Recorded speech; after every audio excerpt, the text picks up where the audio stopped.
Welcome to my YouTube channel. आज हम discuss करने जा रहे हैं आर्टिकल 25 के बारे में, जो कि बात करता है right to freedom of religion के बारे में। अब आप जब ये सुनोगे रिलीजन और फ्रीडम, तो आपको एक टर्म याद आएगी जिसे हम कहते हैं secularism. Freedom of the religion is related to the secularism. The concept of the secularism is mentioned in the preamble of the constitution by the way of article or amendment 44। amendment 44 के through इसको insert किया गया था हमारे preamble में, ठीक है, secularism को। अब एक हमारा केस है SR Bommai versus union of India. इसमें सुप्रीम कोर्ट ने कहा कि secularism is the basic feature of the constitution, कि सेकुलरिज्म जो है that is the basic feature of the constitution, और इसलिए हम इसको अमेंड नहीं कर पाएंगे, ठीक है। सेकुलरिज्म को उन्होंने बेसिक फीचर बोल दिया। The state treats equally all the religion and religious denominations, ठीक है। जो स्टेट है वो सब हर रिलीजन को इक्वली ट्रीट करेगी, चाहे वो हिंदू हो, चाहे वो मुस्लिम हो, चाहे वो सिख हो, चाहे वो क्रिश्चियंस हो। इन सबको स्टेट जो है वो इक्वली ट्रीट करेगी, ठीक है, ये बोला गया इसमें। और ये हमारे कॉन्स्टिट्यूशन में मेंशन्ड है। The concept of the positive secularism separates spiritualism with the individual faith. और साथ में क्या है, the state is neither anti religion होती है, ना ही वो प्रो रिलीजन होती है। In the matter of the religion जो स्टेट होती है वो हमेशा न्यूट्रल होती है, ठीक है। अब इसमें नंबर ऑफ केसेस आएंगे, पहले हम ये देख लेते हैं।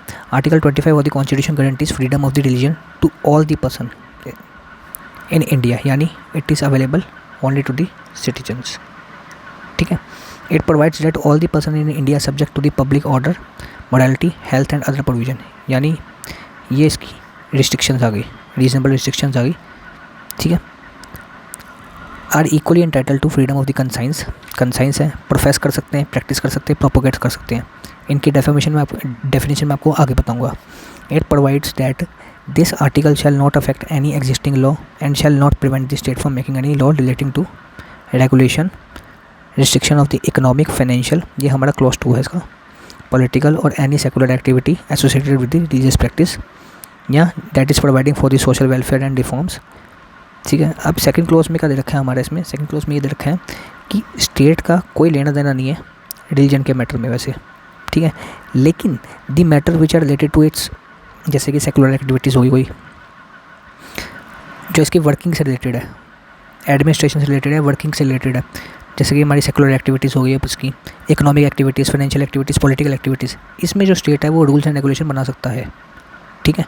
बाकी जो हमारे रिलीजन की जो इंटीग्रल प्रैक्टिस है, यानी जो प्रैक्टिस है हमारी, या practice that is integral to the religion, उस पर हमारा स्टेट पार्टिसिपेट नहीं कर सकता, कुछ भी नहीं कर सकता उसमें, ठीक है। नेक्स्ट इसमें, हाँ जी, तो अब इसमें नंबर ऑफ़ केसेस आएंगे। जैसे पहला केस आ गया हमारा संतोष, ये इसमें मेंशन नहीं, मैं बता रहा हूँ फिर भी, संतोष कुमार केस है versus secretary ministry of HRD, ठीक है। तो इसमें क्या बोला गया था, supreme court held that the introduction of the Sanskrit language as a subject in the CBSE is not against secularism as it is the mother of all Aryan language, ठीक है। उन्होंने बोला अगर हम संस्कृत को एज एल CBSE में language डाल देंगे तो इसका मतलब ये नहीं वो हमारे सेकुलरिज्म को कहीं से कहीं वॉयलेट कर रहा है। और सुप्रीम कोर्ट ने इसमें एक बहुत अच्छी बात बोली। सुप्रीम कोर्ट ने बोला state tolerance of religion does not make it either a religious or religious state. Secularism represent faith born out of the religion faculties and it enables to see the imperative requirement for the human progress in all respect। State ने क्या बोला, court ने क्या बोला कि state अगर by chance किसी भी रिलीजन के बारे में कुछ भी टॉलरेट कर रही है तो या उसके लिए कोई पक्ष रख रही है, इसका मतलब ये नहीं कि वो जो स्टेट है वो रिलीजियस स्टेट बन गया है, ठीक है, या वो रिलीजन को सपोर्ट कर रहा है। स्टेट हमेशा न्यूट्रल रहेगा, ठीक है। तो ये बोला गया था कोर्ट ने। नाउ ये next case is Aruna Roy. आगे पढ़ेंगे अरुणा रॉय वाला केस, अभी इसमें होगा मेंशन अरुणा रॉय वाला केस।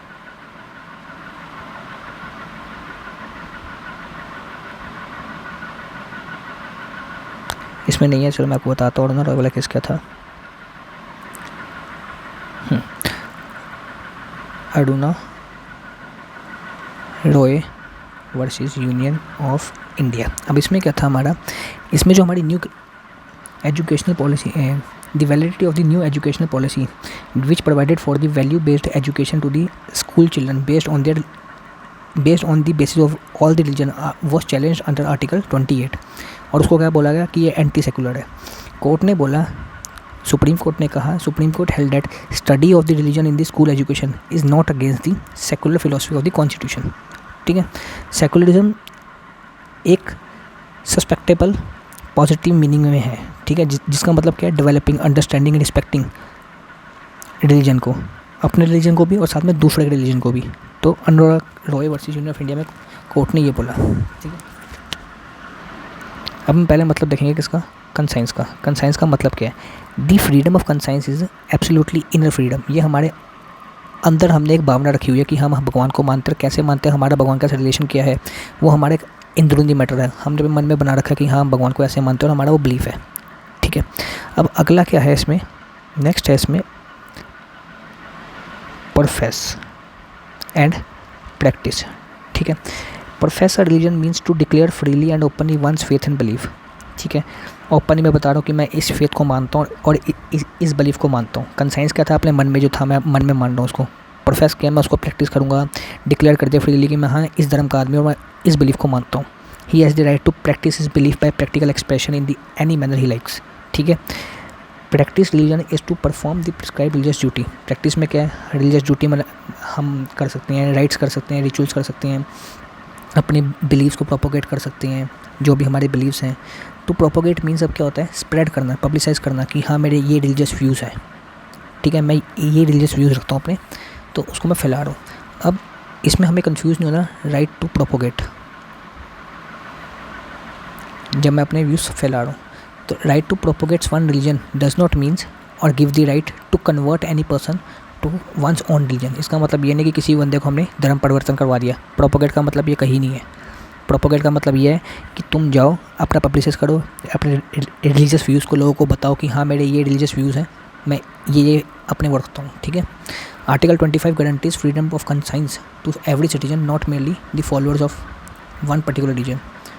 ठीक है ना, सबको अवेलेबल है, ये किसी पर्टिकुलर बंदे को अवेलेबल नहीं है। The protection of article 25 and 26 जो है is thus not limited to the matter of doctrine of belief, it extend also to the act done in persons of the religion. ठीक है, जो भी हम एक्ट करेंगे in persons of the religion उस पर भी अप्लाई होगा। इसलिए it contain a guarantee for the rituals and observance. हमें पूरी गारंटी दी जाती है कि हम जितने भी रिचुअल्स हैं, जितने भी हमारे राइट्स हैं वो परफॉर्म कर सकते हैं बिना किसी रुकावट से, हमें कोई नहीं रोकेगा उसके लिए। ठीक है, what constitute essential part of the religion और religious practice has to be decided by the court. अब क्या उसका एसेंशियल पार्ट है रिलीजन का, क्या नहीं है, क्या उसका इंटीग्रल पार्ट है, that has to be decided wholly solely by the court.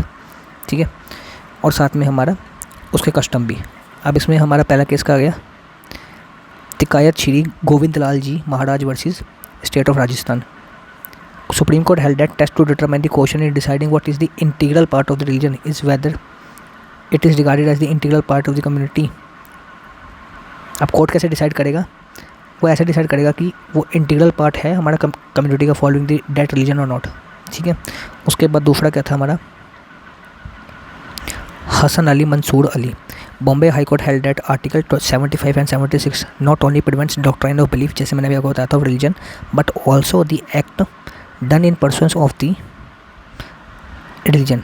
It thus guarantee ceremonies, जितनी भी हमारे सेरेमनीज हैं, जितनी हमारी बॉर्डर वर्शिप है, रिचुअल्स है, ऑब्जर्वेंस है, सेक्टर है, which are the integral part of the religion, या जो एसेंशियल पार्ट है उसकी, वो हम परफॉर्म कर सकते हैं, वो डॉक्ट्राइन ऑफ बिलीफ पे आएगा हमारा। ठीक है, नेक्स्ट टाइम हमारा commissioner Hindu religious endowment Madras versus Shri Lakshmindra Thirtha Swamiar of Shri Shirur Mutt या मठ rule that there is no doubt that religion finds its basis in the system of the doctrines regarded as those who profess the religion, but it is not to be correct, it will be not to correct to say that religion is nothing but a doctrine of belief. ठीक है, तो इसका मतलब ये नहीं है कि religion is only doctrine of belief. यहाँ पे बहुत कुछ होता है इसमें रिलीजन में। अब इसमें केस आ गया था हमारा नेशनल एंथम केस आया था, जो हमारा कॉमनली जिसको हम क्या कहते हैं, Bejoy animal versus state of Karnal state of Kerala. इसमें क्या बोला गया था, इसमें सुप्रीम कोर्ट ने बोला The Supreme Court held that the action of the headmistress of expelling the children from the school for not singing the national anthem was violative of the freedom of religion. The fundamental rights under Article 19 Clause 1 Clause A and Article 25 Clause 1 has been infringed. It is further held that there is no provision of law which compels or obligates anyone to sing the national anthem. हमारा बस ये है कि हमें जब भी national anthem हो रहा है हमें खड़ा होना है, बस कहीं भी ये नहीं लिखा हुआ हमें सिंग भी करना है, ठीक है. तो ये this was the national anthem case. ना telecast of the Ramesh union of India, इसके फैक्ट्स पढ़ लेना. इस केस में ये बोला गया था, ये हमारा तमस एक सीरियल आता था दूरदर्शन पे, ठीक है. तो उसके खिलाफ इसमें एप्लीकेशन फाइल हुई थी सुप्रीम कोर्ट में. तो इसमें क्या बोला, the court while dismissing the petition held that there is no violation of article 21 and 25 and the respondent has not acted improperly. The author tries to bring attention to the past history of our country and to emphasize the wish of the. तो इसको एक बार आप देख लेना. इसमें Ramesh Kumar versus union of India वाला case जो था,